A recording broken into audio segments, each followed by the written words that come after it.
Olá, boa tarde. Sejam muito bem-vindos a mais um episódio do nosso podcast Sabias que?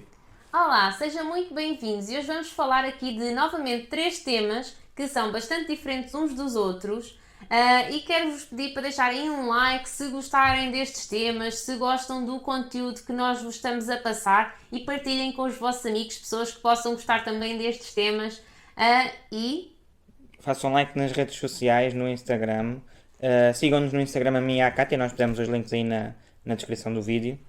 E estes temas que nós vamos falar agora novamente não vão ser debatidos à exaustão, tipo há pormenores que nós não sabemos, que não vamos falar, pronto. E vamos também deixar alguns links que achamos Sim. interessantes se quiserem inteirar-se um bocadinho mais sobre os assuntos para poderem ir ver à vontade Sim. E saberem de mais factos do que vamos falar aqui E comentem agora no qualquer vídeo. coisa que a gente tenha dito de errado, que não soubessem e que passaram a saber, que sempre é interessante.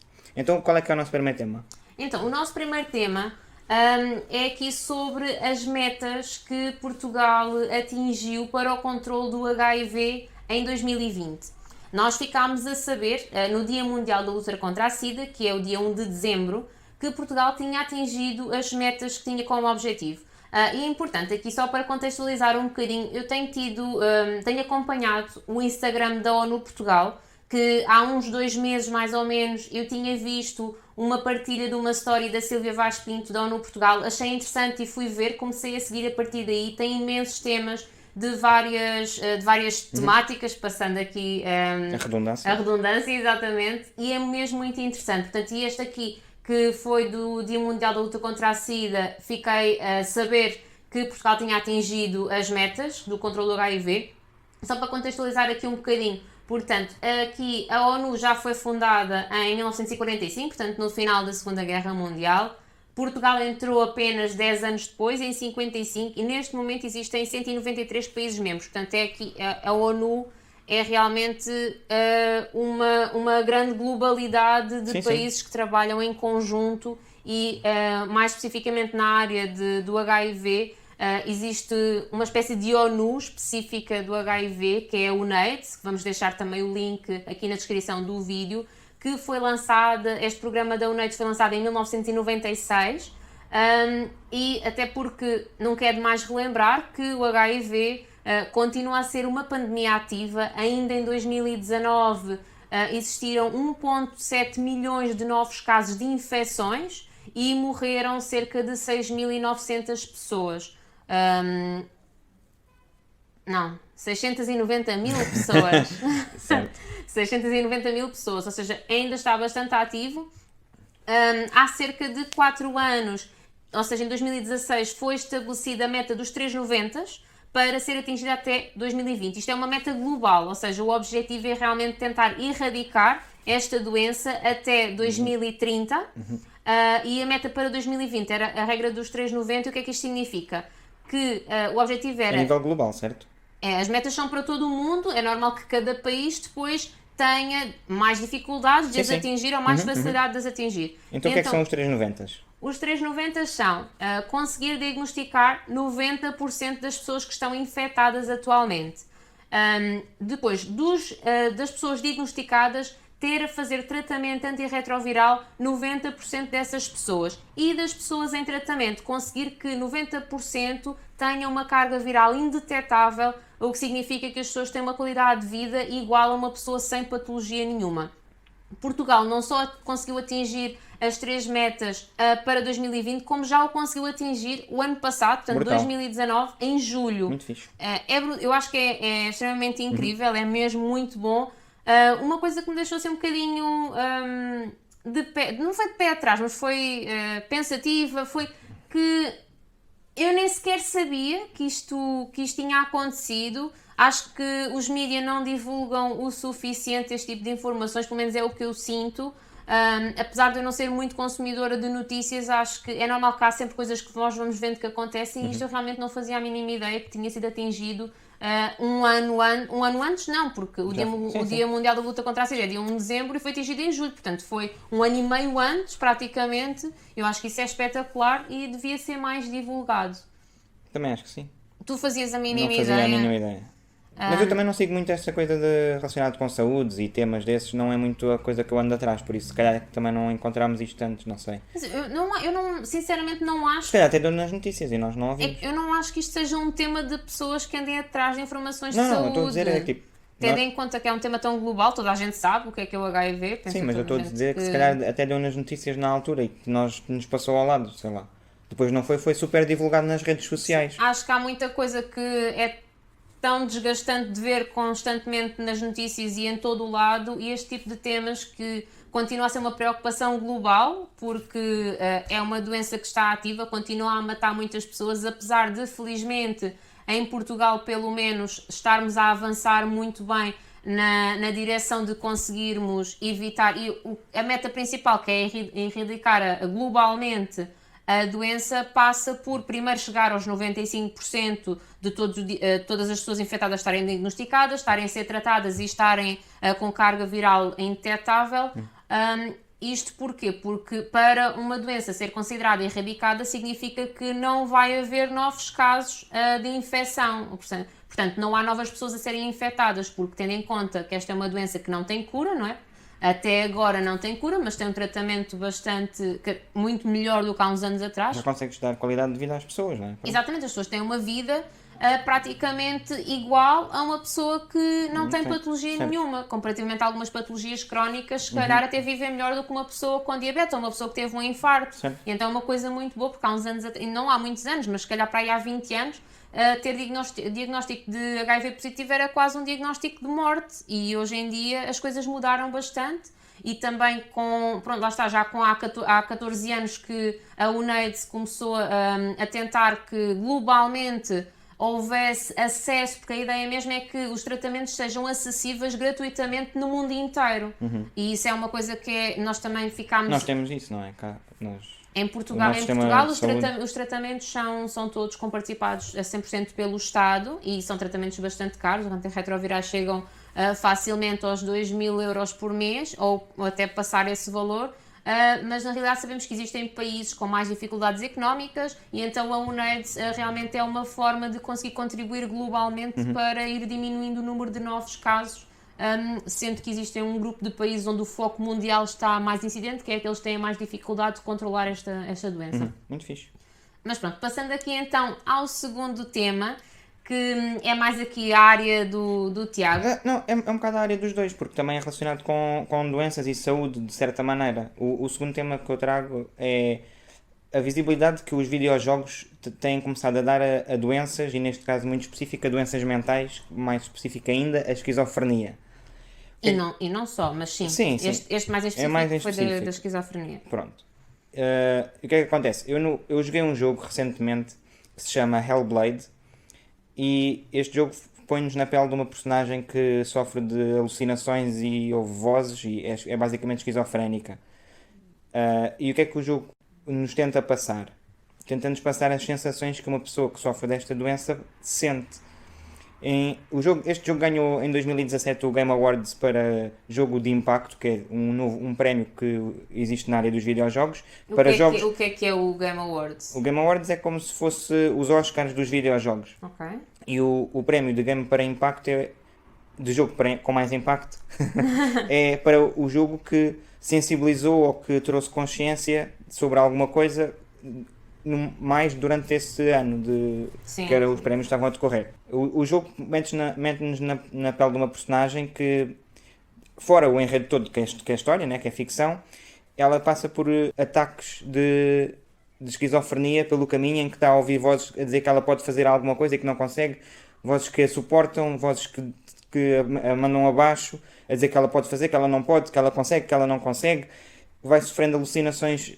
E depois é parte da jogabilidade, é como se é os puzzles do jogo, é nós desvendarmos o que é alucinação do que é que não é, e desbloquearmos certas partes do jogo. Mas o que é que achas que isso o que é que achas que realmente fez a diferença para tu perceberes que lá está, que é uma doença que é bastante transtornante? O que é que tu sentiste?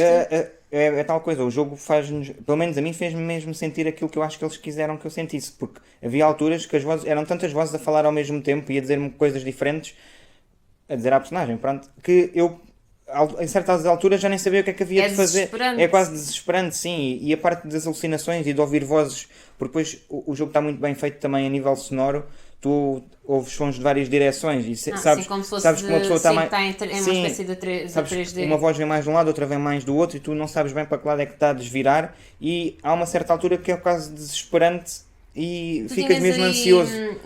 tinhas aí uma analogia de Sim, comparação. sim, uma muito boa analogia que eu tenho para dar é a nível de sensação que eu senti. É quando no Nós sabemos a teoria na maior parte das situações, não é? E Do nas quê? doenças mentais, muitas pessoas Então, mas eu sabem. não me estás a deixar dar o exemplo. Estás a dar tu. Não vou dar o exemplo. Porque nas doenças mentais é muito normal, principalmente pessoas da área da saúde ou pessoas que já passaram por alguma coisa parecida, sabem quais são os sintomas. Mas daí a ter consciência do que é vivê-los é bastante diferente. Que era isso que tu estavas a dizer, que nunca passaste por nada parecido, Sim, sim. mas que é diferente quando jogas algo que te estão a tentar pôr nesse papel. E pronto, Faz lá a tua analogia, sim. eu ia fazer o comparativo de quando nós vimos o Interstellar, que eu acho que já toda a gente deve ter visto o Interstellar, se não viram vão ver porque é brutal. E há lá uma parte em que eles mostram os efeitos reais da distorção do espaço-tempo e de todos nós, Da teoria da relatividade. muitos de nós conhecem a teoria da relatividade e sabem que o tempo passa mais depressa ou mais devagar de acordo com a força da gravidade que existe em certo sítio. E se estivermos muito perto de uma força da gravidade muito forte, o tempo passa muito mais rápido para nós do que para pessoas que estejam mais longe dessa força. E nós na teoria sabemos isto, ok, tipo na escola aprendemos, usamos as fórmulas e tudo mais. Mas depois quando vemos o filme, eles mostram mesmo o impacto que isso tem na vida das personagens e tipo, foi a mesma sensação que eu tive agora a jogar, tipo, foi aquele choque da realidade de, eu sei a teoria, sei que as pessoas esquizofrénicas ouvem vozes e não sei o quê, mas quando nós estamos a passar por uma simulação dessas sensações, é completamente diferente. E aqui, eu no jogo senti-me a alturas em que estava mesmo super ansioso do que é que havia de fazer. E eu achei mesmo muito, muito brutal. E acho que toda a gente devia jogar isto. Eu acho Hellblade Senua's Sacrifice para a PlayStation, PC e Xbox. Boa. Eu acho que é muito interessante esta temática que, apesar de cada vez se falar mais a questão das doenças mentais, a verdade é que continua a ser um tema bastante tabu. E o facto de haverem videojogos que trazem este tema novamente Sim, à porque conversa. os videojogos já não são só jogos para criança. Agora, cada vez mais, os jogos têm temas que são importantes e sensibilizam. E já não é só tipo jogar o Super Mario para salvar a princesa para cima e para baixo e não sei o quê. É tipo. Tem uma história por trás. Já existe toda uma arte diferente de passar mensagem, como existe no cinema, nas séries. Sim, e eu acho que é muito interessante esta área das doenças mentais porque também jogaste este ano um jogo também dentro desta temática que era sobre a depressão. Sim, joguei outro, mas este pronto, não era bem chamado para aqui, mas pronto. O jogo chama-se Celeste e é sobre as dores que uma pessoa com depressão está a passar. É que tens sempre aquela voz interior que te está a mandar abaixo, a dizer que tu não consegues fazer as coisas, sentes-te sozinho, e eles nesse jogo tentam desenhar os puzzles, não era bem puzzles, isto era mais um jogo de plataformas e os desafios que nós temos de passar com base nessa experiência. E Sim. esse jogo também, tal como o outro, também foi desenvolvido com o apoio de neurocientistas e psicólogos. Sim, não chegaste a dizer há bocadinho que o Hellblade tinha tido... Não, pois, o Hellblade sim, foi desenvolvido com o apoio de neurocientistas e psicólogos, psiquiatras e pessoas que passaram pela doença para dar a experiência o mais fidedigna possível das sensações que as pessoas com este transtorno passam. Eu acho realmente que é uma temática super interessante, tendo em conta que, se calhar, há muitas pessoas da área da saúde que têm uma sensibilidade maior para estes temas, mas se calhar... Não, isto é mesmo para o público em geral, não é? Porque... Mais ou menos. Sim, é verdade. Por isso mesmo, as pessoas que estão na área da saúde têm uma sensibilidade diferente para estes temas, mas se calhar a maior parte das pessoas não tem esta consciência. E o facto de estar a chegar ao mundo dos videojogos, tendo em conta que hoje em dia também muitos dos jogadores são influencers, acaba por divulgar mais a mensagem e passar melhor o que é que realmente são estas doenças e que realmente são tão reais e são tão justas. Eu acho que mesmo assim, para além dos influencers, acho que o interessante é tu teres mais um meio de comunicação disto, não é? Claro que sim. Para além de filmes e séries, que as pessoas se calhar se forem a ver, este filme é sobre esquizofrenia, se calhar nem acham piada, não vão ver. Sim, mas nem é só isso. Eu acho que o mais importante é começarem a ser doenças que são tratadas como outras doenças e não como uma sim, coisa sim. completamente à parte. Isso Toda é- a gente tem vergonha, não se quer falar, é Sim. um tabu, que é uma chatice agora termos alguém conhecido com uma doença mental. Não, e até para as próprias pessoas que passam por isto, não é? Porque, Exatamente, para se imagina, uma sentirem pessoa- mais integradas na As pessoas com sociedade. depressões e problemas mentais geralmente tipo, fecham-se e não querem partilhar nada disto com as pessoas mais próximas. E acho que esta é uma maneira de ver que isto E mesmo existe, para nós isto- estarmos mais atentos às pessoas à que isto nossa acontece volta. aos outros também, não é? E que nós também temos de estar, como a Cátia disse, mais atentos, se calhar, a alguns sinais. Exatamente. Nas duas vertentes, tanto para eles não se sentirem tão sozinhos, como para nós não acharmos que está toda a gente sempre bem só porque nos mostra uma cara feliz quando está connosco. Então acho que realmente é um tema muito interessante de estar a aparecer no mundo dos videojogos e de estar a ser desenvolvido realmente com a ajuda de profissionais especializados. Certo. E já há bocado falaste da ONU e agora vamos falar de outro tema relacionado com a ONU. E antes disso, sigam a ONU no Instagram Instagram, e ONU nas redes Portugal, sociais sim. porque eles realmente é informação importante para todos nós. E aqui então o terceiro tema que também vi no Instagram da ONU Portugal, isto sobre o Acordo de Paris. Eu não sei se a maior parte sabe o que é o Acordo de Paris. Nós na realidade não sabíamos quais eram os objetivos principais, já tínhamos ouvido falar do que já é que tínhamos era. ouvido falar e tal, Sabíamos que Acordo tinha a de ver Paris. com o clima, com as alterações climáticas, etc. Mas não sabíamos exatamente quais eram os objetivos do Acordo de Paris. O Acordo de Paris fez 5 anos no dia 12 de dezembro. E houve uma cimeira Climática? uma cimeira climática, exatamente. Vamos deixar também o link aqui na descrição de vários líderes mundiais falarem um bocadinho sobre esta situação. Neste momento existem cerca de 190 membros no Acordo de Paris. Ele foi iniciado em 2015 e fez os primeiros 5 anos este ano. Portugal faz parte desde o início.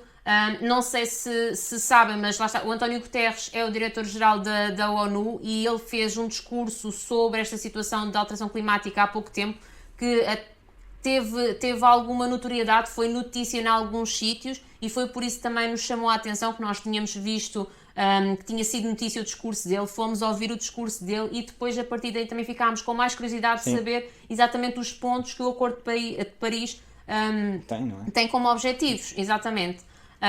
E então os pontos do Acordo de Paris são essencialmente 3. O objetivo é limitar o aumento da temperatura média global em 1,5 graus Celsius comparativamente às temperaturas da era pré-industrial do século XVIII. Isto até ao final, manter esta temperatura abaixo de 1,5 até ao final do século XXI. Não, acho que é até meio do século.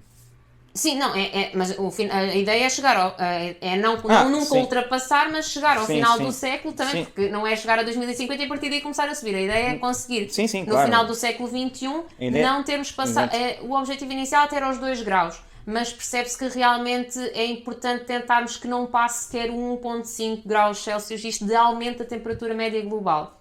Isto é o primeiro ponto principal. Depois, o segundo ponto é apoiar os países que estão em desenvolvimento na transição das energias para uma forma mais sustentável, ou seja, não financiar tanto as indústrias do carvão e começar a incentivar mais as indústrias renováveis. E o terceiro ponto é rever o compromisso da redução das emissões de carbono a cada 5 anos. Exato. Isto porque as emissões de carbono têm sido exponencialmente aumentadas e apesar de há 5 anos que o Acordo de Paris está assinado, ainda não se tem propriamente visto grandes resultados nestas emissões. Não, isto é um trabalho a longo prazo, não é? Muito O longo problema prazo. é que é um a longo prazo que tem que ter começado para ontem e Sim, ainda há muita então, coisa a fazer, há Eles muito começaram trabalho. há 5 anos, pelo menos. Ou antes disso já as pessoas começaram a pensar em fazer isto. Sim. A coisa aqui é, eles estabeleceram uns limites mais pequenos, que é de 5 em 5 anos vão rever o que é que cada país tem de melhorar e tem de fazer. Não Isto é? porquê? Porque E tendo em conta... O grande objetivo é chegar até meio do século, mais ou menos, e depois por aí adiante, e a temperatura ter aumentado no máximo 1,5 comparativamente com a era Sim, mas isto pré-industrial. porquê? Porque ao ritmo a que está agora, Sim, qual é a sim. perspectiva? Eu acho que tinha visto que a temperatura média tem aumentado, acho que era entre 0,1 e 0,3 a cada década, desde o início da era industrial. Isto daria que tu, pelo menos no final do século XXI, já tivesses aumentado a temperatura em mais de 2 graus, a temperatura Sim, global. porque o 1.5 a mais está pensado que é capaz de bater ali entre 2030 e 2050. Sim. Depende Se continuarmos ao ritmo a que estamos agora. E é muito, Existe um gráfico muito interessante, que nós também vamos pôr aí na descrição, depois um link, em que aquilo mostra claramente, tipo, era para industrial aqui, e depois a revolução industrial acontece e começas tipo a ver o aumento da temperatura e as causas. O aumento das emissões de carbono, que é uma aumentar coisa imenso, imensa. O uso de combustíveis fósseis tipo, foi catapultado ao Com a máximo. indústria, exatamente. E tu, passado estes 5 anos, tens discursos dos vários líderes que fazem parte do Acordo de Paris a dizer quais é que vão ser as medidas de cada país ou Estado-membro ou o que é. A dizer quais é que são as intenções deles. Também vamos pôr o link aqui na descrição para vocês poderem ver, os países que vos interessarem. Também está lá o António Guterres a falar sobre o que é que Portugal vai fazer nestes próximos 5 anos relacionado com isto. António Guterres? O António está Costa. o António Guterres, sim, por causa de ser Presidente da ONU. O António Costa como representante de Portugal, exato. Exatamente. Isto porquê? Porque realmente são muitos membros do Acordo de Paris que têm interesse a nível global. E eu acho que é importante referir aqui, porque eu acho que a maior parte das pessoas sabia, porque saiu muito nas notícias, que os Estados Unidos tinham saído do Acordo de Paris. Sim, isso foi um daqueles choques mesmo. Eles saíram em 2017, portanto durante o mandato do Trump, e tendo em conta que os Estados Unidos é o segundo país com maior emissão de CO2? De CO2, exatamente, com uma grande percentagem, é muito grave, a meu ver, eles não fazerem parte deste tipo de acordo, mas felizmente em novembro deste ano, com a vitória do Joe Biden, eles já voltaram a entrar no Acordo de Paris e ele faz parte dos discursos agora da Cimeira Climática de 2020, e isso eu acho que é uma ótima notícia, porque realmente é uma potência mundial que tem um impacto muito grande, não só nas próprias emissões, mas também a influência do resto do mundo. E não só, lá está, eu acho que é muito importante nós trazemos este tema porque não só os grandes líderes, não só os grandes países têm um impacto nas alterações climáticas, todos nós, cada um de nós nas nossas ações do dia a dia, podemos realmente fazer uma melhoria e diminuir o impacto que temos globalmente. Sim. Todas as pessoas contam nestas coisas, tipo das reciclagens, do uso de energia, de ter cuidado em reduzir a quantidade de água desperdiçada, reutilizar mais as coisas, não utilizar tantas coisas descartáveis. Sim. Eu gosto muito de dar este exemplo porque as pessoas dizem, mas eu sou só uma pessoa, não faz diferença nenhuma, não tenho nenhum poder a nível de liderança, mas isso não é bem verdade, porque, por exemplo, nós cá em casa somos só 2, se nós, numa semana, cada um de nós evitar o gasto de ou fizermos uma reutilização de um plástico numa semana, ao final de um ano vão ser 104 plásticos a menos, porque nós reutilizámos pelo menos uma vez um deles numa semana. Então, se nós formos a multiplicar as nossas ações ao longo do ano, faz muita diferença, tendo em conta que estas metas são pensadas há décadas e mesmo, lá está, ao longo do século XXI, todos nós temos um impacto importante e fazemos realmente parte da solução. É isso que devemos pensar. Sim. Porque o planeta é de todos, exato. Não é? E não vai ninguém beneficiar. É importante nós termos consciência que o clima está tipo alterado. Tipo, isto mudou, não é? Tipo, o aumento da temperatura, se calhar, foi só tipo 1 grau, mas isso tem impactos gigantes. Existem icebergs da Antártida a partirem-se e a deslocarem-se pelo oceano adentro, que vai tipo ter um efeito em cadeia em todo o mundo. No próprio ecossistema, a quantidade Exato. de animais que já não têm o seu habitat, que acaba por se extinguir, é tudo muito grave. Está tudo ligado de certa maneira. Chama-se ecossistema porque o ecossistema tipo, tem tipo circular, não é? Tipo, tem tudo influência umas coisas nas outras. E nós nem sequer tínhamos aqui pensado falar. Eu agora também ouvi recentemente que houve um iceberg qualquer que se partiu, não sei onde, perto, acho que foi do Canadá, o que é que foi, e que se bateu no fundo ou uma coisa qualquer. Isto é super grave. Todo um ecossistema está tipo alterado. Sim, e não só porque nós achamos que às vezes as alterações climáticas não têm importância nenhuma ou que é tudo uma grande treta. Mas se nós formos a ver as grandes catástrofes naturais que têm havido e nos últimos anos... Todos os incêndios que houve nos Estados Unidos, eles passaram tipo, por coisas horríveis. Na Austrália... Está tudo relacionado. É tudo relacionado, exato. Nós tínhamos visto um gráfico, e eu também tenho quase a certeza que foi na ONU Portugal, que nós tínhamos visto um gráfico da relação com o aumento das alterações climáticas com o aumento dos desastres naturais. Portanto, há aqui realmente uma ligação da afecção do clima e da alteração das emissões de carbono e a poluição estar a aumentar e depois começarem a haver realmente grandes catástrofes naturais que vão influenciar negativamente toda a gente. Sim.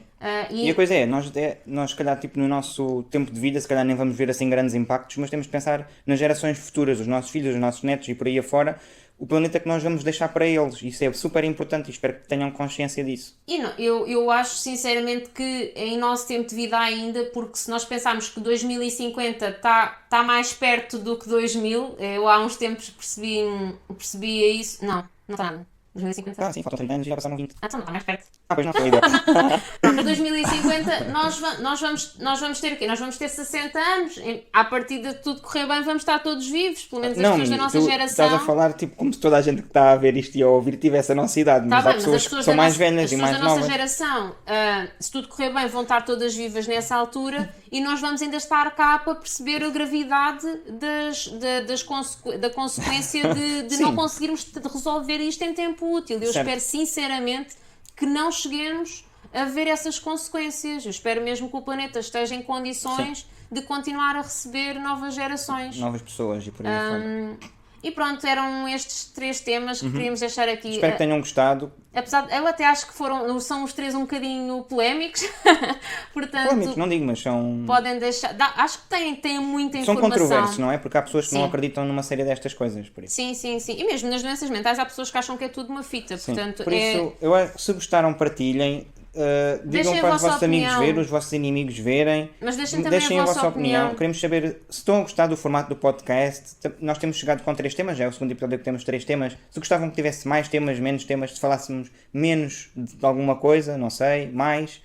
Se o nível de detalhe está bom assim, ou se queriam que nós investigássemos um bocadinho mais cada tema antes de vos trazer. Sim.